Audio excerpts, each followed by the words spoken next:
Brazil elections 2022. With Moro's exit, Bolsonaro gains 15 points. Among his 2018 voters poll Poda data. A month ago, Bolsonaro convinced 47% of his voters to repeat their vote. The rate now rose to 62%. By the RioTimes, April 18, 2022.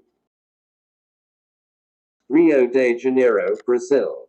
President Jair Bolsonaro PL grew 15 percentage points among those who voted for him in the second round of 2018, and intends to repeat that vote this year, according to the new round of the Poda data poll this Monday, 18.